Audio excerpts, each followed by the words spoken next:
Hello friends, आज हम आपको कंप्यूटर की शॉर्टकट की के बारे में बताएंगे कि कंप्यूटर की शॉर्टकट की कौन कौन सी होती हैं। तो आइए देखते हैं। यहाँ कंप्यूटर की ज़रूरी शॉर्टकट कीज़ की हिंदी और इंग्लिश में एक लाइन में सूची दी गई है। उसी के द्वारा हम जानते हैं कि कंप्यूटर की कौन कौन सी कीज़ होती हैं शॉर्टकट वाली। सबसे पहली कीज़ होती है नई फाइल की, यानी कि न्यू फाइल। जब हम कंप्यूटर में कोई न्यू फाइल इंसर्ट करते हैं तो उसके लिए हम कंट्रोल के साथ n प्लस करते हैं। फिर अगर सेकंड होती है इसमें फ़ाइल खोलना, यानी कि ओपन फाइल। फ़ाइल को खोलने के लिए हम कंट्रोल प्लस ओ का प्रयोग करते हैं। तीसरा होता है सहेजना, यानी कि सेव करना किसी भी डॉक्यूमेंट्स को। उसके लिए हम जो की प्रेस करते हैं वो कंट्रोल प्लस एस की प्रेस करते हैं। सभी का चयन करना, यानी कि सिलेक्ट ऑल। जब हम पूरे पैराग्राफ को सिलेक्ट करते हैं तो उसके लिए हम कंट्रोल प्लस ए का प्रयोग करते हैं। फिफ्थ है आपका कॉपी करना, यानी कि कॉपी करना किसी भी डॉक्यूमेंट्स का, तो उसके लिए हम कंट्रोल प्लस सी का प्रयोग करते हैं। काटना, यानी कि हम कंट्रोल सी से तो कॉपी करते हैं और अगर हम पैराग्राफ को कट करके एक जगह से दूसरी जगह पेस्ट करना चाहते हैं तो उसके लिए हम कंट्रोल एक्स का प्रयोग करते हैं।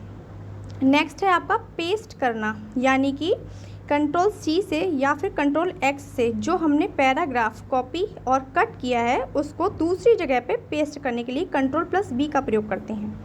पूर्ववत, इसका मतलब होता है अंडू करना, यानी कि सपोज दैट अगर आपके कंप्यूटर में आप कुछ लिख रहे हैं और एकदम से पैराग्राफ गायब हो जाए, कट जाए, डिलीट हो जाए, कोई भी वर्ड आपका डिलीट हो जाए, तो उसके लिए जब आप कंट्रोल जेड प्रेस करेंगे तो वो दोबारा से वही वर्ड आ जाएगा आपका वापस। नेक्स्ट है आपका पुनः करें, यानी कि रिडू करना, कंट्रोल प्लस बाई। जैसे हम कंट्रोल प्लस जेड का प्रयोग करते हैं, जैसे सपोज दैट हमारा लिखा हुआ काम मिट गया कंप्यूटर प्लस प्रोसेस, ठीक है, तो हमें कंप्यूटर प्लस प्रोसेस को वापस लाने के लिए कंट्रोल प्लस जेड का प्रयोग करेंगे। अब उसके साथ एक और एक्स्ट्रा कोई भी वर्ड डिलीट हो गया है तो हम कंट्रोल प्लस बाई का प्रयोग करेंगे। नेक्स्ट है आपका प्रिंट करना, यानी कि किसी भी पैराग्राफ को प्रिंट करने के लिए हम कंट्रोल प्लस पी का प्रयोग करते हैं। नेक्स्ट है आपका खोज करना, यानी कि फाइंड करना। आप पूरे वर्कबुक में जो भी चीज़ फाइंड करना चाहते हैं, मान लीजिए कि आपकी कंप्यूटर में रमेश नाम के बहुत लोग हैं, तो आपको फाइंड करना है कि हमें मोहन का नाम चाहिए, तो उसमें से कंट्रोल एफ करेंगे और फिर मोहन का नाम लिख देंगे, तो वहाँ से हमें पूरे वर्कबुक में से आपको मोहन का नाम निकलकर सामने आ जाएगा। नेक्स्ट है आपका खोज और बदलें, यानी कि find and replace. Control H का प्रयोग करते हैं। अब समझिए यहाँ पे, जैसे कि मान लीजिए कहीं लिखा है ऑल, ALL ऑल, कई जगह लिखा है। अब उस ऑल की जगह आपको एट का प्रयोग करना है, तो कंट्रोल एच का प्रयोग करेंगे और ऊपर की लाइन में ऑल लिखेंगे, नीचे की लाइन में एट लिख देंगे, ठीक है। नेक्स्ट है आपका ब्राउज़र में नया टैब खोलना। कोई भी ब्राउज़र में नया टैब खोलने के लिए कंट्रोल प्लस टी का प्रयोग करेंगे। अच्छा, ब्राउज़र में नई विंडो खोलने के लिए हम कंट्रोल प्लस एन का प्रयोग करेंगे। ब्राउज़र में विंडो बंद करने के लिए कंट्रोल प्लस डब्ल्यू का प्रयोग करेंगे। जैसे मान लो हम कोई काम कर रहे हैं, हमें विंडो बंद करना है तो कंट्रोल प्लस डब्ल्यू प्रेस कर देंगे, ठीक है। डेस्कटॉप दिखाना, डेस्कटॉप दिखाने के लिए हम विंडोज़ के साथ डी का प्रयोग करेंगे, विंडोज़ प्लस डी, ये शॉर्टकट की है। विंडोज़ एक्सप्लोरर खोलने के लिए हम विंडो की प्लस ई का प्रयोग करेंगे। नेक्स्ट है आपका run dialog box. Dialog box को रन कराने के लिए हम विंडो के साथ आर का प्रयोग करेंगे। लॉग ऑफ करना स्क्रीन को या फिर स्क्रीन को लॉक करने के लिए हम विंडो के साथ, विंडो की जो होती है उसके साथ एल का प्रयोग करेंगे।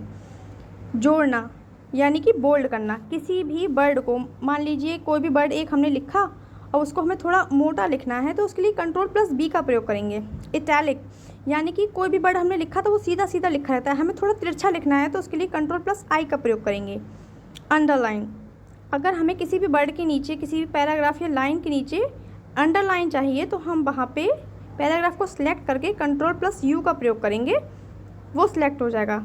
हाइपरलिंक सम्मिलित करना, यानी कि किसी भी चीज़ का आपको लिंक ऐड करना है तो वो हाइपरलिंक के लिए ऐड करने के लिए हमें कंट्रोल प्लस के का प्रयोग करेंगे। स्पेलिंग एंड व्याकरण, हमें किसी भी स्पेलिंग को करेक्ट करना है या फिर देखना है तो उसके लिए हम F7 की का प्रयोग करेंगे, ये फंक्शन की होती है। टास्क मैनेजर खोलना, टास्क मैनेजर खोलने के लिए कंट्रोल शिफ्ट प्लस एस्केप की का प्रयोग करेंगे। मिनिमाइज सभी विंडो को मिनिमाइज करने के लिए विंडो के साथ हम एम का प्रयोग करेंगे। विंडो को रीस्टोर करने के लिए हम विंडो की के साथ शिफ्ट प्लस एम का प्रयोग करेंगे। नया फोल्डर बनाना, अगर हम किसी भी फोल्डर को नया बनाना चाहते हैं, नया फोल्डर को क्रिएट करना चाहते हैं, तो हम control plus shift plus N का प्रयोग करेंगे। एप्लीकेशन के बीच स्विच करना, मान लो हमें एक एप्लीकेशन से दूसरे एप्लीकेशन में जाना है, बीच में स्विच करने के लिए ऑल्ट प्लस टैब का प्रयोग करेंगे। विंडोज़ सेटिंग्स खोलना, अब हमें विंडो की कोई भी सेटिंग खोलनी है, उसके लिए विंडो प्लस आई का प्रयोग करेंगे। विंडो सर्च खोलना, विंडो की सर्च बार खोलने के लिए हम विंडो के साथ एस का प्रयोग करेंगे। अगर आपको हमारा शॉर्टकट की पसंद आया हो तो आप हमारे चैनल को लाइक करें, शेयर करें एंड सब्सक्राइब करें। Thanks for watching.